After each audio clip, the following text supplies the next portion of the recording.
James chapter 1, verses 5 to 8. And I invite everyone to read together with me these verses, reading, "If any of you lack wisdom, let him ask of God, that giveth to all men liberally, and upbraideth not, and it shall be given him.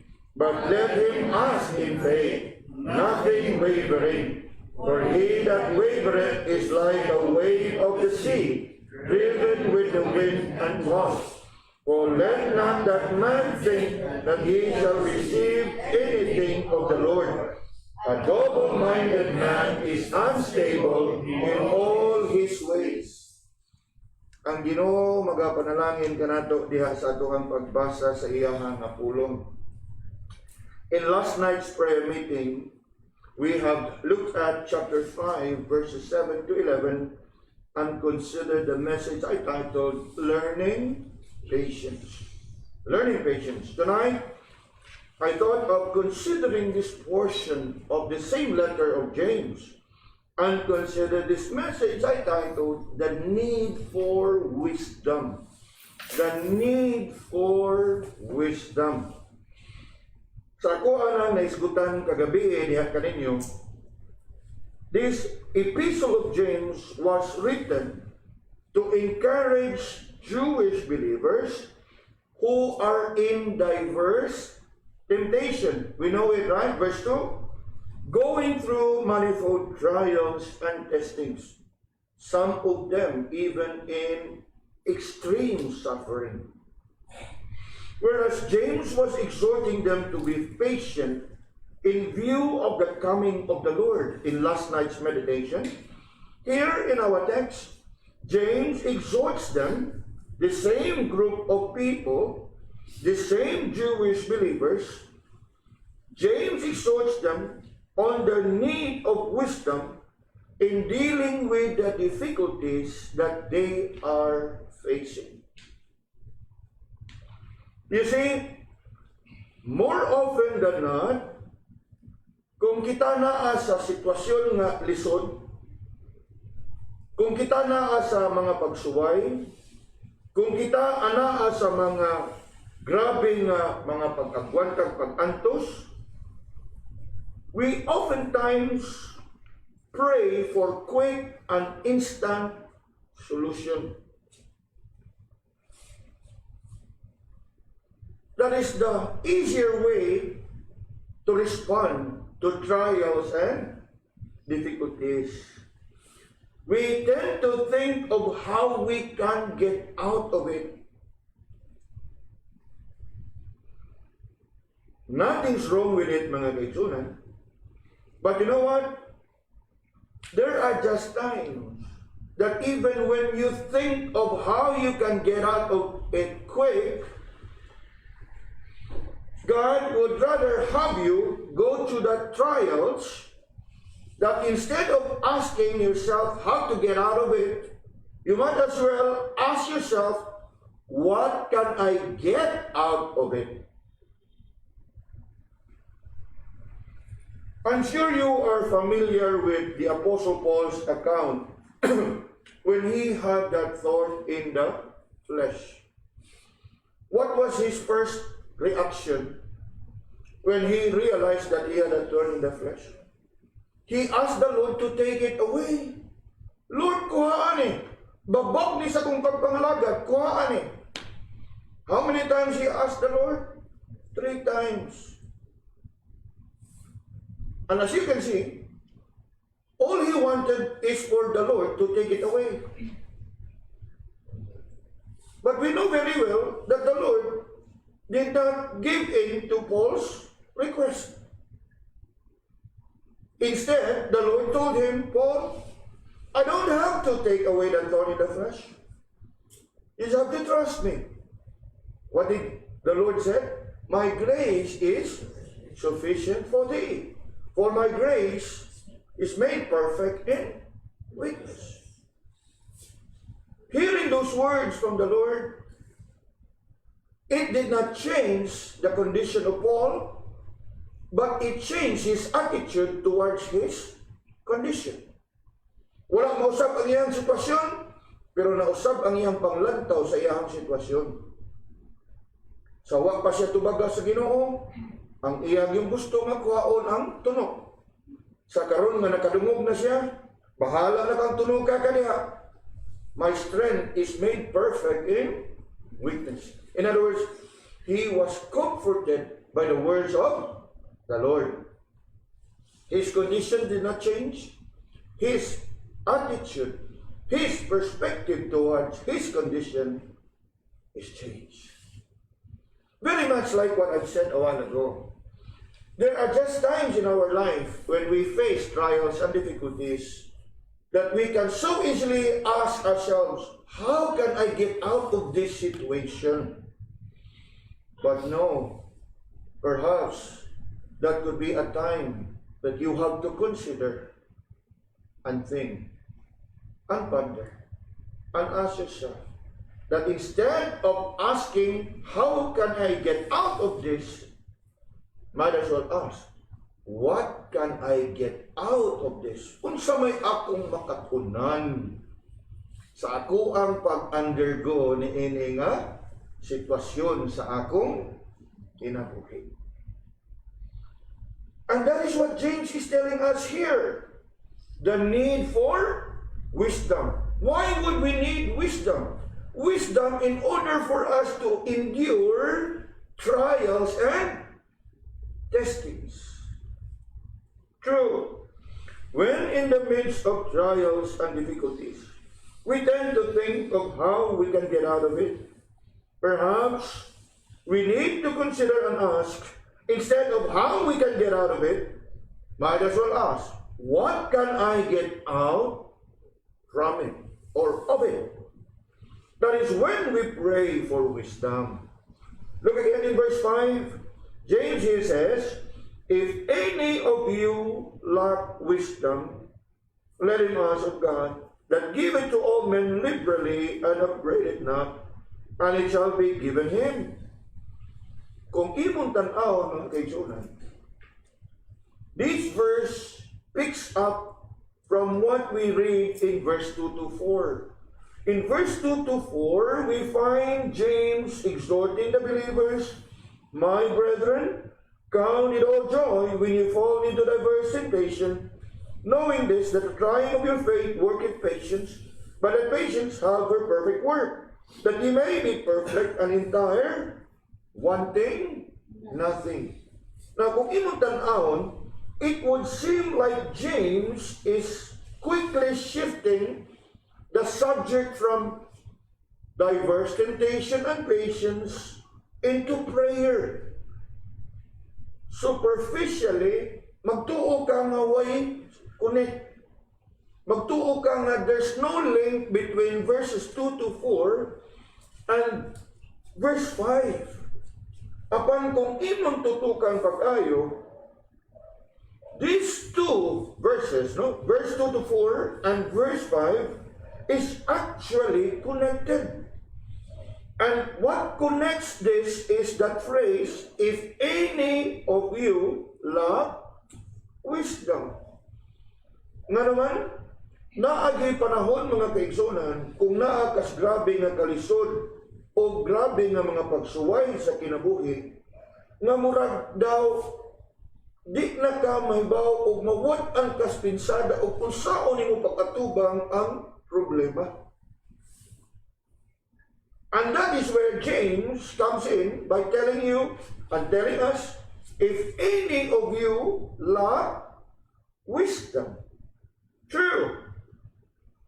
It would seem like James is shifting the subject, but no. There's a continuity in here. James is exhorting us that if any of you lack wisdom.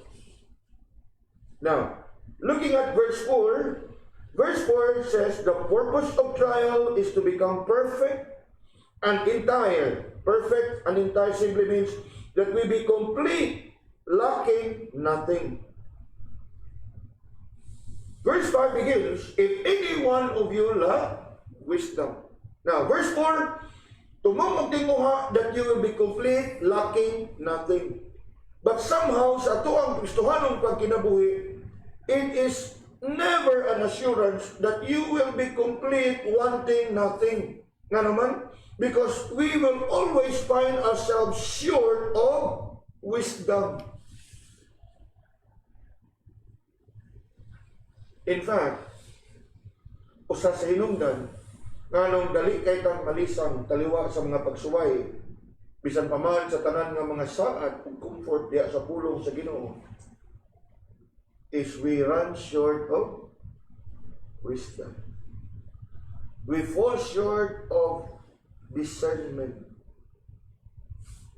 And that is where verse 5 comes in, where James is exhorting us and calling us that if any of you lack wisdom. You know, mga kaigsunan, the truth of the matter is we all do lack wisdom. Siguro mayroon tayo na wata magkuwang sa edukasyon, but education is not wisdom. Knowledge is not wisdom. Wisdom may require knowledge, but there are many people there who are knowledgeable, intelligent, educated, learned, but not wise. Kuha? Education and knowledge does not automatically mean wisdom. Wisdom is not knowledge. Knowledge, yes, is needed, but it is not equals to wisdom. Look with me here in verse 5. Makita nato diha how James is exhorting us, just as he exhorted the believers during his time, that if you indeed want to grow and mature, become perfect, wanting nothing, you also need to grow in wisdom. You need to mature. In order for you to be perfect, you also need to grow in wisdom. Remember how the Gospel of Luke would tell us about Jesus at a very young age? He grew in wisdom and stature. So it is with us. We need to grow in wisdom. And it is indeed a statement of fact when James said, if any of you lack wisdom, now kinsa man nato ang wa magkuwang og wisdom, we all do lack wisdom. And so this applies to all of us. We all do need more wisdom if we are to go through all the difficulties of life. Now, look with me how James exhorts us here in verse 5 to ask God for wisdom. Now, look with me in verse 5.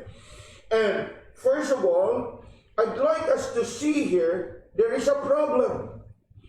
What is the problem there?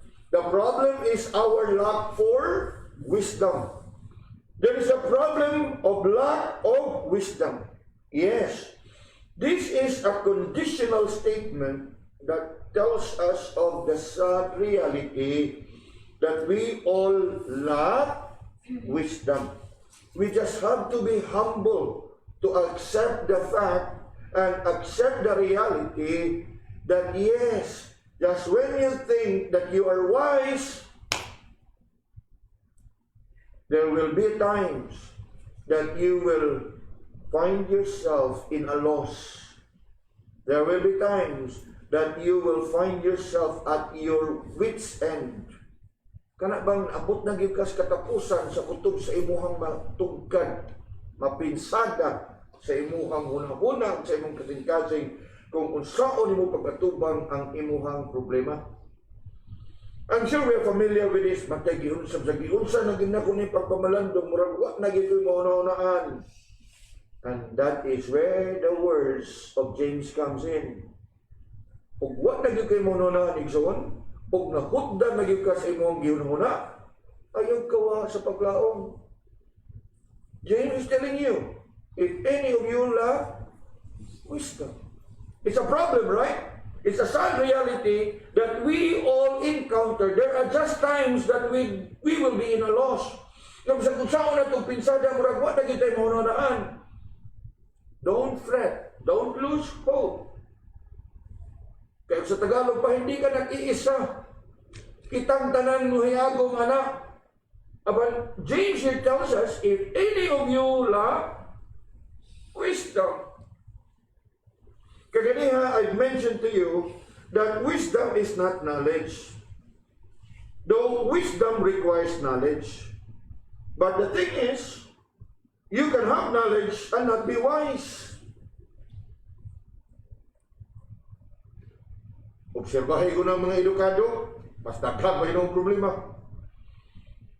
And you look at how they deal with their problems. Yes, you can have knowledge and not be wise. In fact, that is what we call intelligent fool or educated fool. The truth of the matter is, the world is full of such. Wisdom begins with a certain kind of knowledge. And what knowledge is it? I'm sure we're familiar with Proverbs 9 and verse 10. The fear of the Lord is the beginning of wisdom. And you know what is next? The knowledge of the holy is understanding. It all begins there. This knowledge of God comes through God's self-revelation of Himself in Scripture.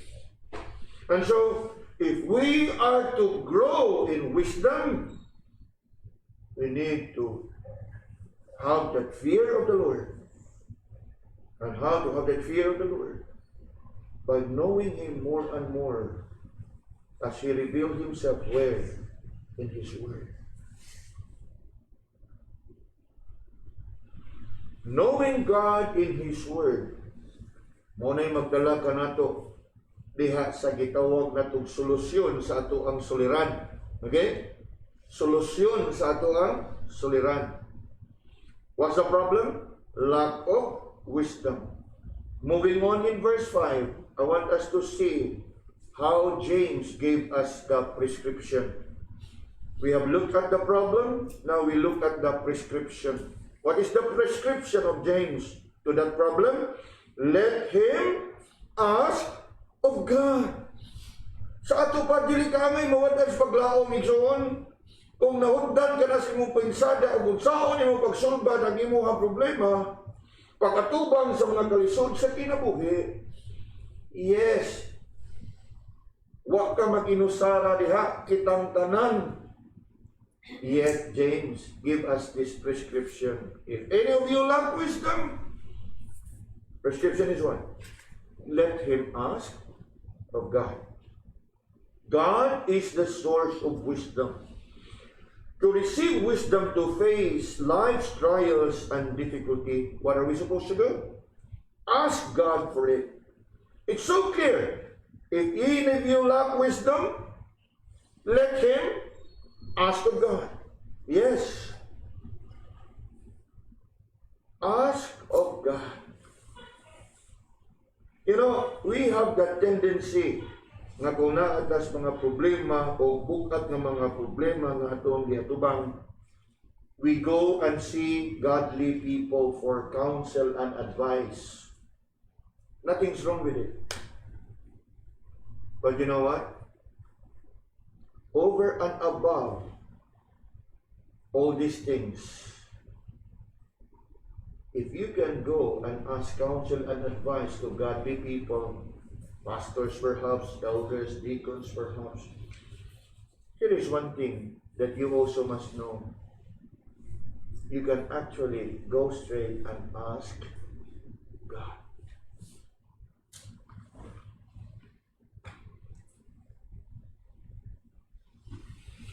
Yes, here is a personal prescription from James. While we need godly people to give us counsel and advice, here is one straightforward advice for us. Any of you lack wisdom? The verse says, let him ask of God. He could have said, any of you lack wisdom, let him ask the pastor.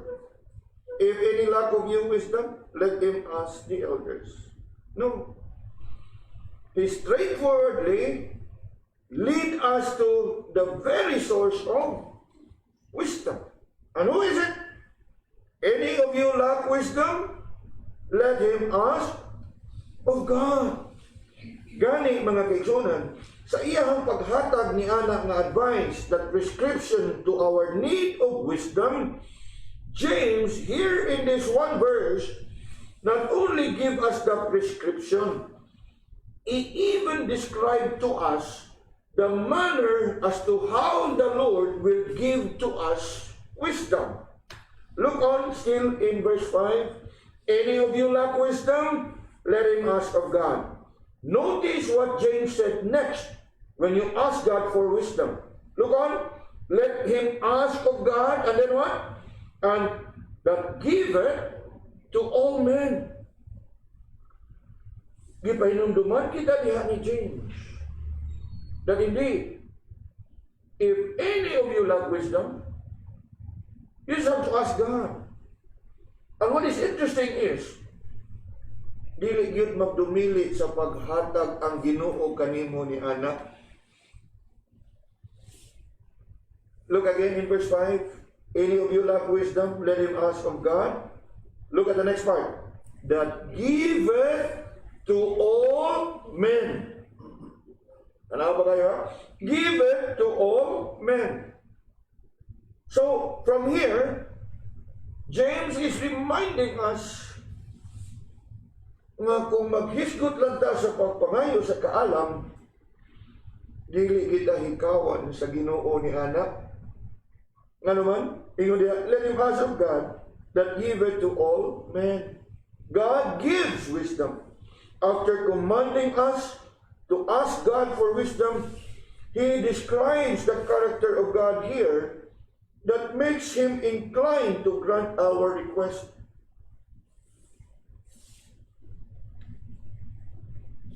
It reminds us of one fact about God, that God is a giving God. Manghinatagon. Kay sa gingon pa niya, kung ikaw nagkulang sa kaalam, pangayo ngadto sa Ginoo nga magahatag diha kanimo ug ngadto sa tanan. Look at what it says, that giveth to all men. Now, when the verse says there, all men, sayri, mabisan ka ng kaalam nga naangkon sa mga dili magtotoo, gasa ka na gikan sa Ginoo. It is God who gives to all men. Although sad as it is, not all men given by God with wisdom acknowledge that that wisdom is of God. Gani ang uban tungod silang grabe nga kaalam, they challenge God.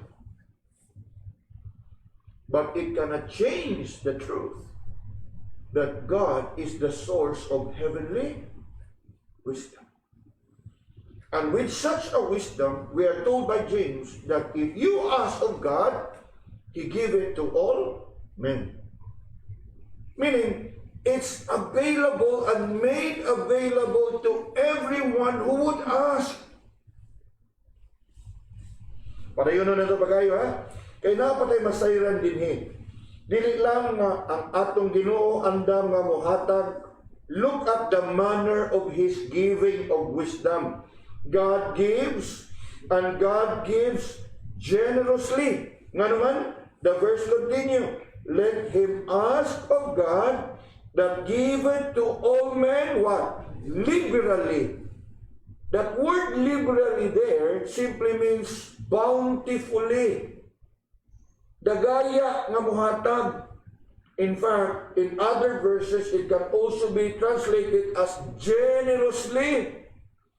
In other words, kung mangayo kag wisdom sa Ginoo, dili lang nga dili kaniyang hatagan, kundi hatagan yung kaniya og dagkaya nga kaalam.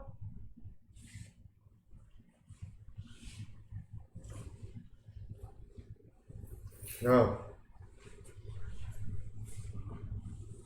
God gives. Now, we must understand that we're talking here about wisdom. The context is all about wisdom. God gives wisdom. And how, look at the manner of how God gives wisdom. God gives wisdom liberally, generously, bountifully. Karon, mangutanan ko. When was the last time nga nisantok na sa tunguna-una nga mangayo tag wisdom sa Ginoo?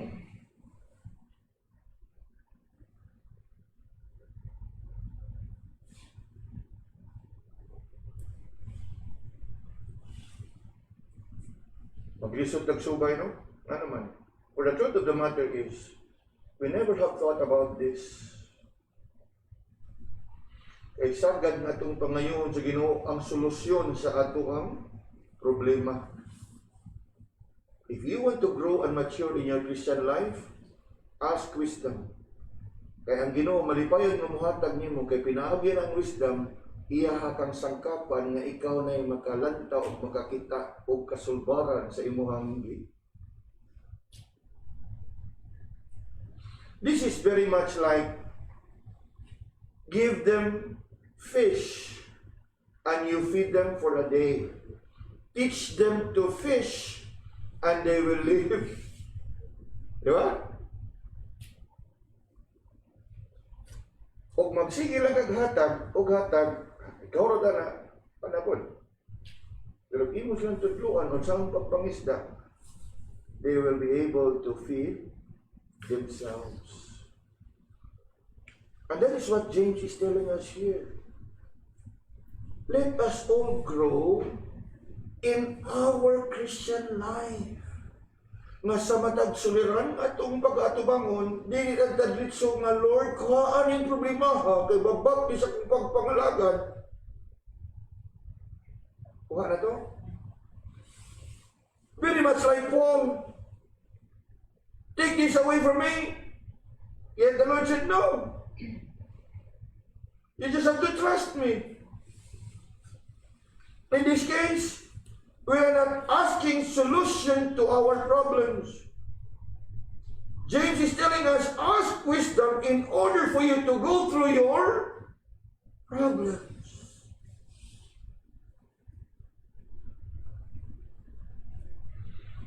Gidasig kita diha ni James that God indeed gives, and He gives generously. And He gives generously. Tanaw pa kayo ang verse. Let him ask of God that giveth to all men liberally. You know mga kaigsunan, God is no respecter of person. The truth of the matter is He can give wisdom to all men. But the thing is, mas pilion niya nga iyahaning ipambit o ihatag ni adtong mangayo ni ini. Nagawa na to? He is the source, He is the giver, and He can give generously, but in His sovereign will and purpose, He would give it to those who will seek and ask for it.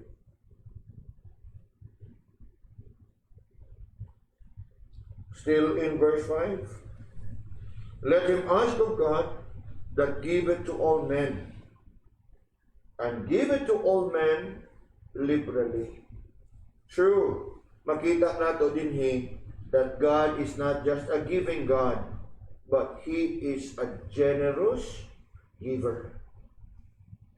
O muhatagan siya, lubos. And true indeed, we need to realize that God is a giving God, and He is generous in His giving. Later on, in the same chapter of James, looking at verse 17, ipahinumduman kita diha ni James. that every good gift and every perfect gift is from above, and cometh down from the Father of lights, with whom is no variableness, neither shadow of turning. Meaning, even the gift of wisdom, gikan sa atong Ginoo. But as I have said, kung atong yung sundon ng iyang gihatag na prescription, it does not come on you automatically. You have to what? Ask for it. If any of you lack wisdom, the problem, right? Lack of wisdom. The prescription, let him ask of God. And then gidasig kita diha ni James na kung ikaw mangayo sa Ginoo, God gives, and God gives generously. Unya, naapay lain bahin nga ato ang tan-awon diha. Not only that God gives, and that God gives generously, God gives generously to all men without reproach. Kana bitong word diha nga unupbraided na. Now, of course, sa ato abangyano nga pagbasa na, ganahan lang kita nga basahon na lang yun na niya. Sunod na lang tayo, next verse. Bukat na nga word, upbraided na. You know what it means? It means nga ang Ginoo andam muhatag, dagaya nga muhatag, ug muhatag sa way pagpabutbut.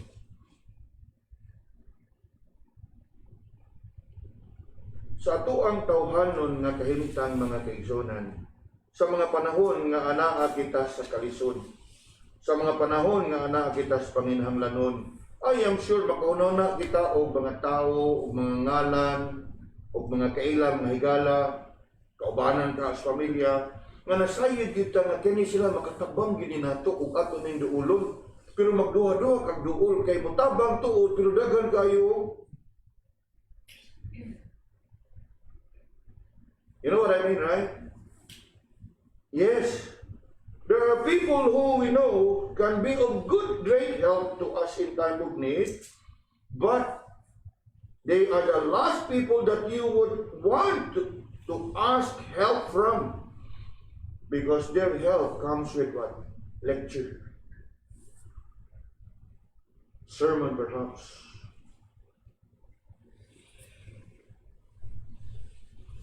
Nga mura o mo'y igo nang makapaluya nimo. Now, of course, I believe they are entitled to it. Kay ingon na to a piece of advice. But the point here is, kung may tungod na gani sa wisdom, o kung wisdom na gani mong pangayoon sa Ginoo, ingon si James the other, he gives, and he gives liberally and upbraided, not meaning nga sa way mga komentaryo o way mga pagkunsa-unsa iya nang ihatag diha nimo. That is what it means when the verse says upbraided not. He will not lecture you. He will not do any sermon unto you. You will not hear anything from him. God will not even chastise you for asking wisdom. That is what it means. And so, as we think of this, what James has said, it tells us nga may tungod kani sa atong pagpangayo sa Ginoo, ang atong pangayoon sa Ginoo kaalam, you don't have to worry for God to what? Chastise you. Kaya og wisdom ng iyong pangayoon, James says, iyang inang ihatag.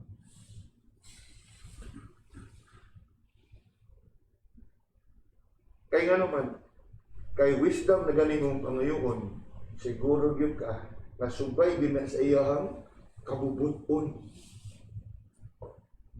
Ano man? The fear of the Lord is the beginning of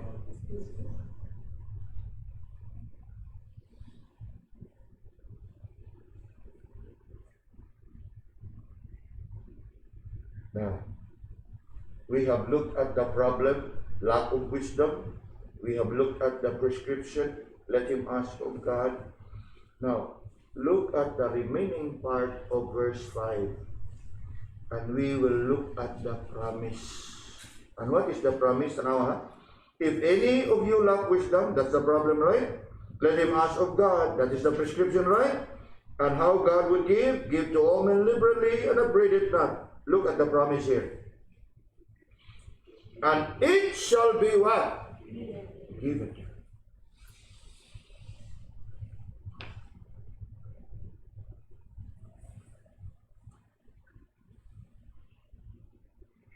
Now, siguro samtang ato ni siyang gipamalandungan, siguro some of you are trying to think and analyze and maybe challenge sa mensahe. Diha man ti panahon, pastor, nga nangayo ko wisdom, pero murag wa man gihatag. Ang tubag ani. For obviously God knows nga gatagan ka tong wisdom, gamiton to nimo sa dili maayo nga.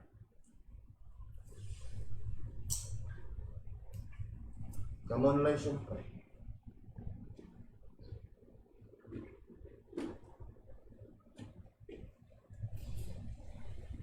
Kaya ang pulong sa Ginoo, klaro Ginoo,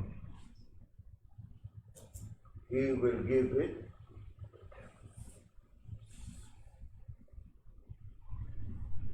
And so, if there was a time that you have asked the Lord for wisdom, kunya, what yun di mo madawat? Ang tubag ka na, mga kaigsunan, is you may have what? Wrong motive in asking for that wisdom. Nga naman, the Bible cannot deny itself. The verse says, it shall be given him. Gani, siguro kayo na pagkasultihan niya, and it shall be given. We know very well the story of Solomon. Remember Solomon? The wisest king of Israel. We read in 1 Kings chapter 3 verse 5. In one evening when he had a dream, God said to Solomon, ask what I shall give you. And I am sure you know what was the answer of Solomon, right? We read of Solomon's response. Nga sa tanan nga iyang maununaan, nga gusto niya nga ihatag sa Ginoo niya, he asked for what?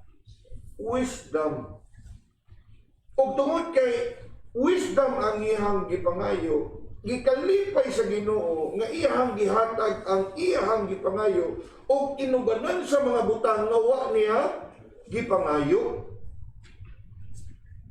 I'm sure we are familiar with that account.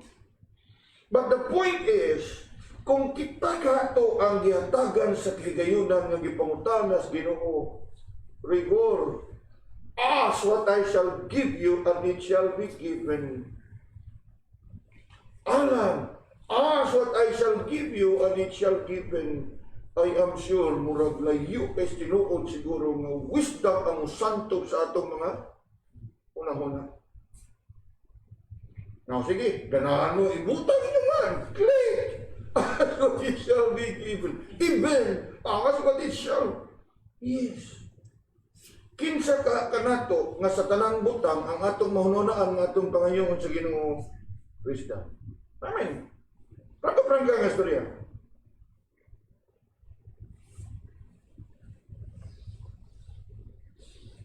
Who among us would be able to answer like Solomon?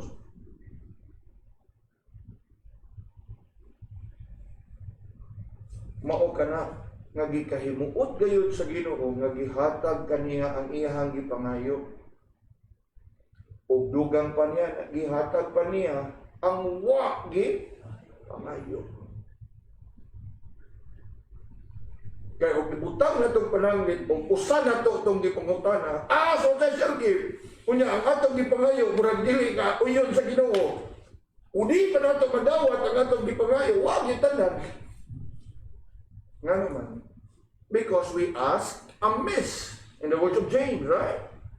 Ye ask and ye have not, because ye ask amiss. But if you ask for wisdom, you can never be amiss.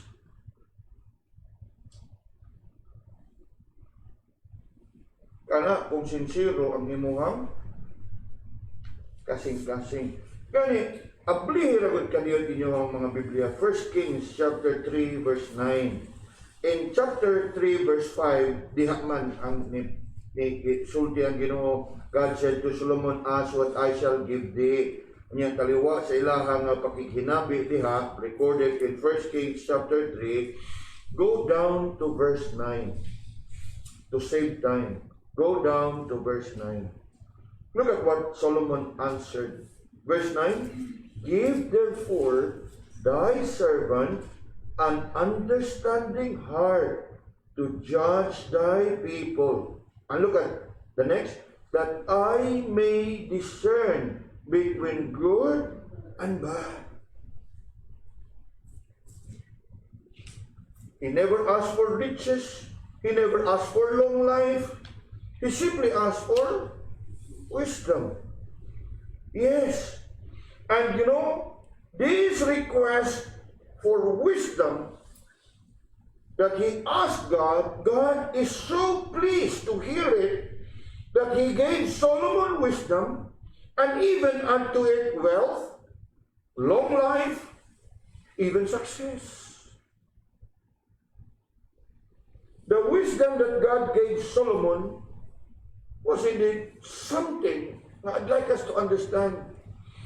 Nga naman, kay katong kaalam nga iyang gihatag sa kang Solomon mga igsoon will be the same wisdom that he can give to us if we would but earnestly and sincerely ask for it.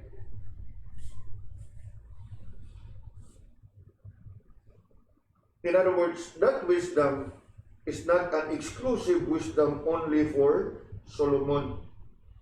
The same wisdom that God gave to Solomon can also be given to you, to all of us, if only we are sincere in asking for it. Remember, God is no respecter of person. He placed no favorite.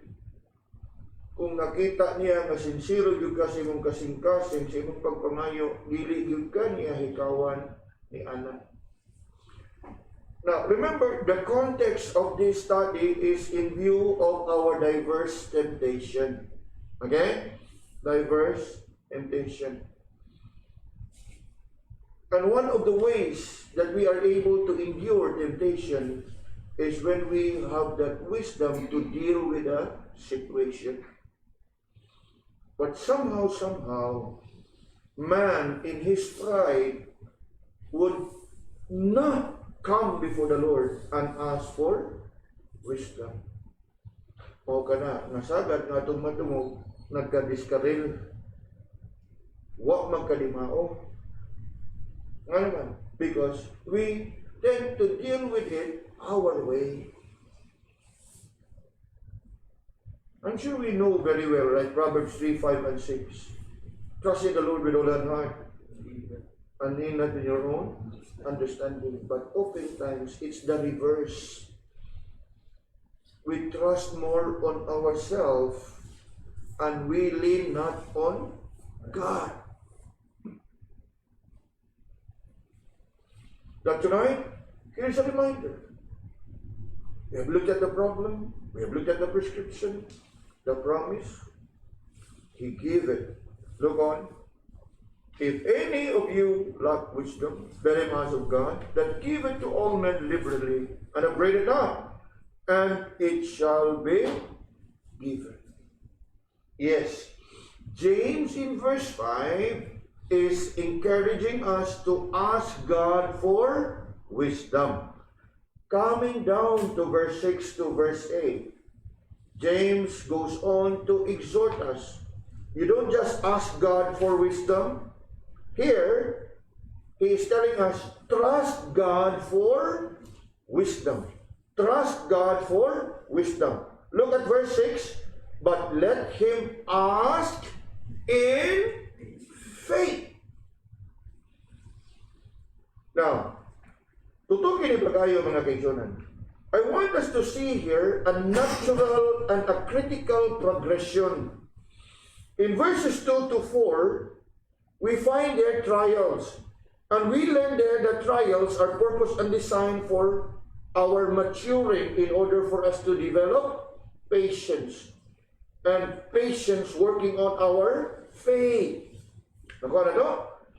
From trials, we are told that we need wisdom in order for us to deal with our trials and diverse temptations. So, trials demand wisdom, and now, wisdom demands prayer. Trial demands wisdom. Wisdom demands prayer. Remember the problem? If any of you lack wisdom, let him ask.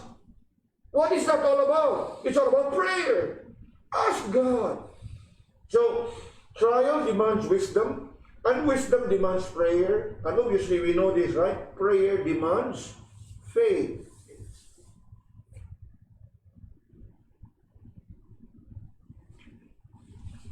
Whereas verse 5 commands us to ask God for wisdom, verse 6 to verse 8 explains how are we to ask God for wisdom. And the answer, we must ask in faith.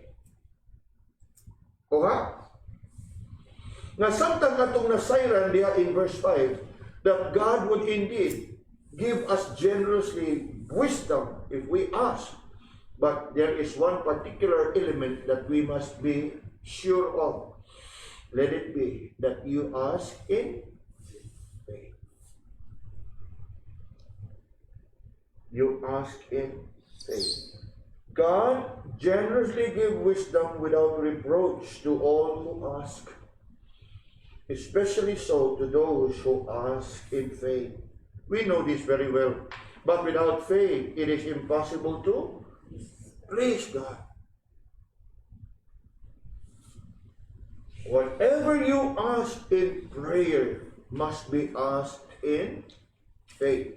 And that includes wisdom. You know, the problem is never with God. Atong nasayran in verse 5 that God gives, and God gives generously and upbraided not. Kana kung mangayo ta earnestly, sincerely, and asking in faith. Yes. Let him ask in faith. Makita na to na in verse 6. James here is telling us this key element in asking. And we are to ask in faith. And he goes on, let him ask in faith, nothing wavering. In other words, we must ask believing and not doubting. That is what James is telling us there. We must ask believing and not doubting. Nga naman, for if there be any element of doubt, James made it very clear in verse 7, let not that man think that he shall receive anything.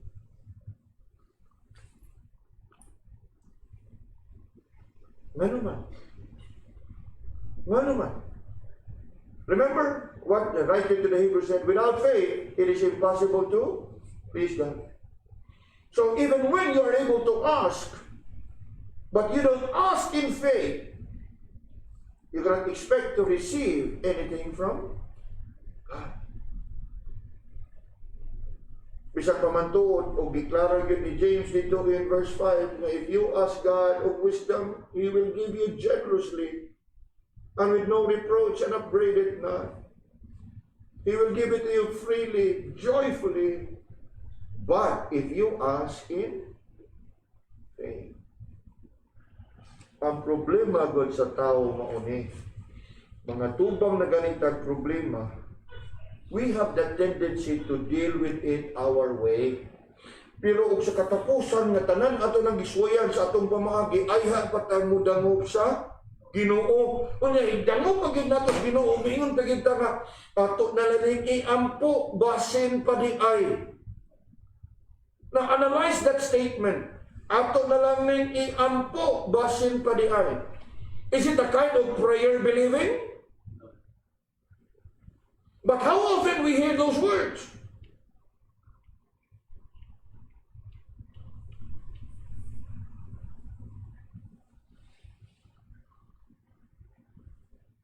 O sa Tagalog pa, baka sakali. Ha? Imo lang ipamasin ng Ginoo.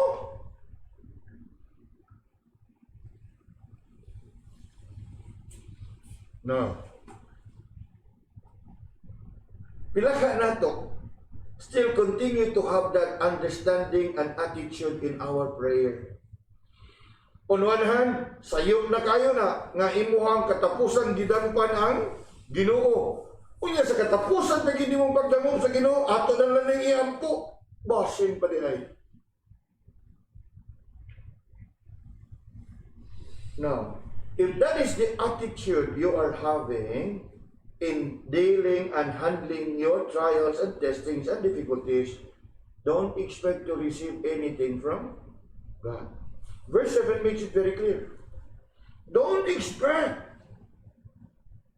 You know mga kaigsunan, tanawa na po pagkaya giyon sa pagulagway ni James ning double-minded man. Ingon siya diya, let him ask in faith, nothing wavering. Nga naman, kanang ingon diya, nothing wavering without any doubt or without doubting.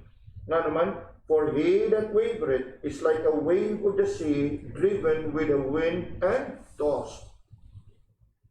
You know what it says?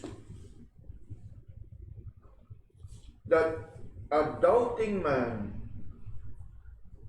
a double-minded man, is unstable.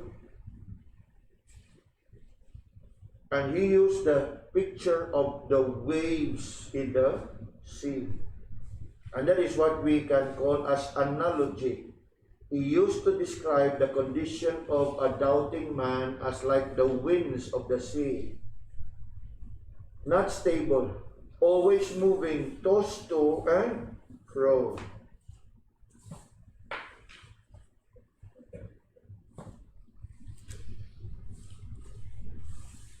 And James said, if that is the kind of attitude that you have when you pray, you cannot expect anything from God. Now, look on. Verse 8. Ingon diya, a double-minded man. In verse 6, gihulagway na siya nga, unstable, not steady. He is like a wave driven with the wind and tossed. Verse 8, we find the same description. A double-minded man is unstable in all his ways. In verse 6, he said that a doubting man, a double-minded man, is unstable in his prayer. Mo kanang nagiklara gyud dito, let him ask in faith. But you know what? If you are a double-minded man in your prayer, meaning if you cannot bring yourself to trusting God in your prayer, you are also an unstable man in all your life.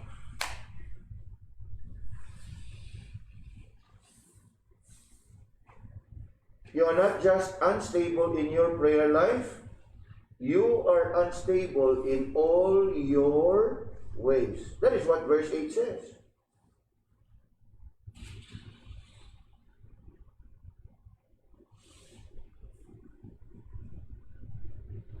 It's a devastating description of one who doubts.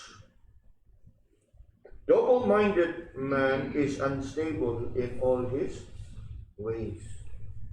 By the way, mga kaigsunan, this term, double-minded, is unique to the book of James. You will not find it in any other parts of the Bible. Only James used the term, translated in English as double-minded. You can only find it in chapter 1, verse 8 in our text, and later on in chapter 4, verse 8. And you know how it is stated in chapter 4, verse 8?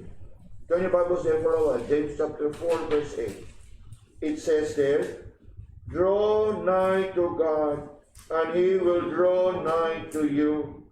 Cleanse your hands, ye sinners, and purify your heart, ye double-minded. Now, I want you to look closely at that verse.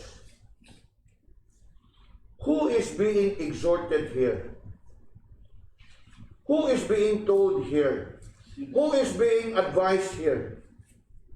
The double-minded man. And how is the double-minded man here described? He is a sinner. You know, mga kaibigan, to doubt and failure to trust and believe is sin.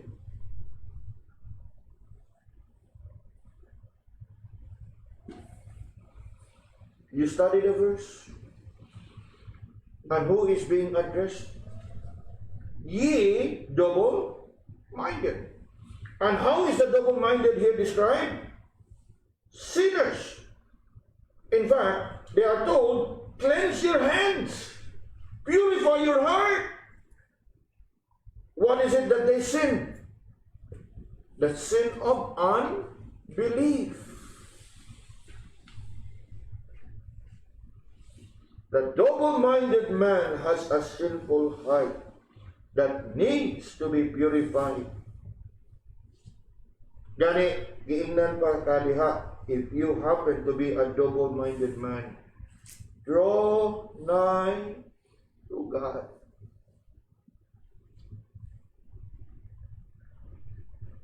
The more you need to draw closer to the Lord, and the comfort is what?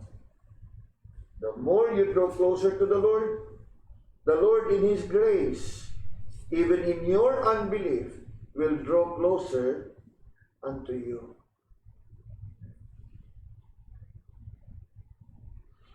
Yes. Going back to chapter 1, verse 8.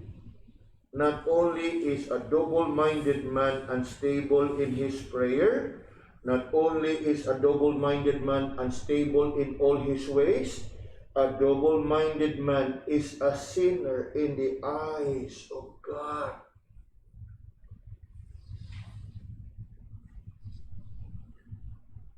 Now, I am sure you don't want to sin against God in your prayer. And it is very possible na bisan sa imong pagkampo, nakasala ka sa Ginoo. Kano sa ama na? That is when you doubt God in your prayer.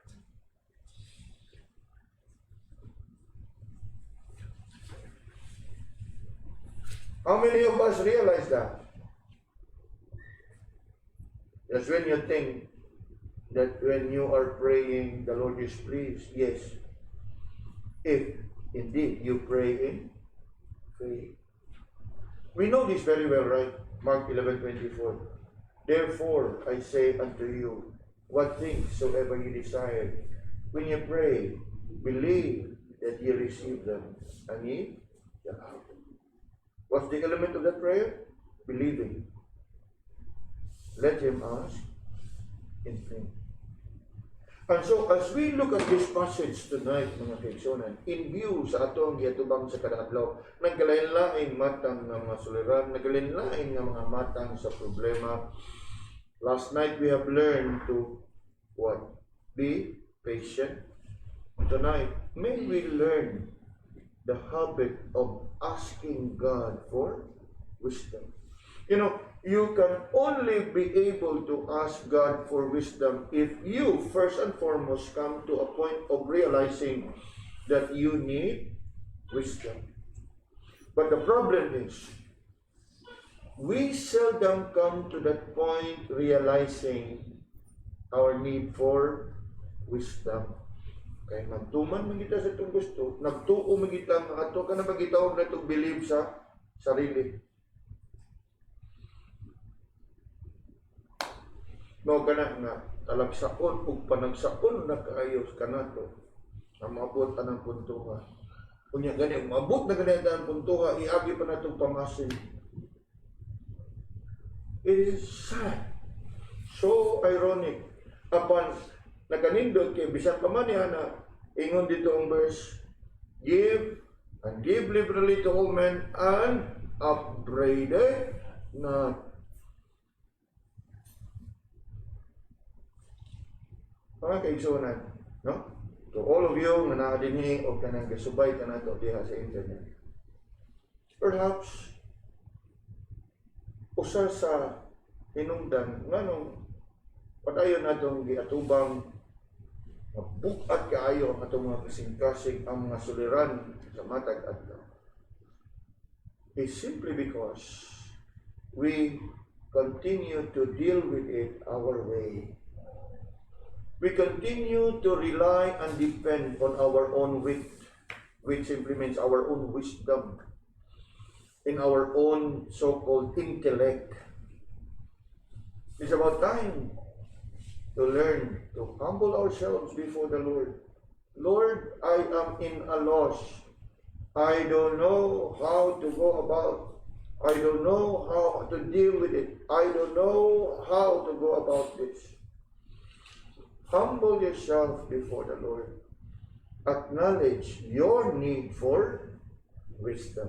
Remember, if any of you lack wisdom, let him ask of God, who giveth to all men liberally and upbraideth not. Verse 6, but let him ask in faith.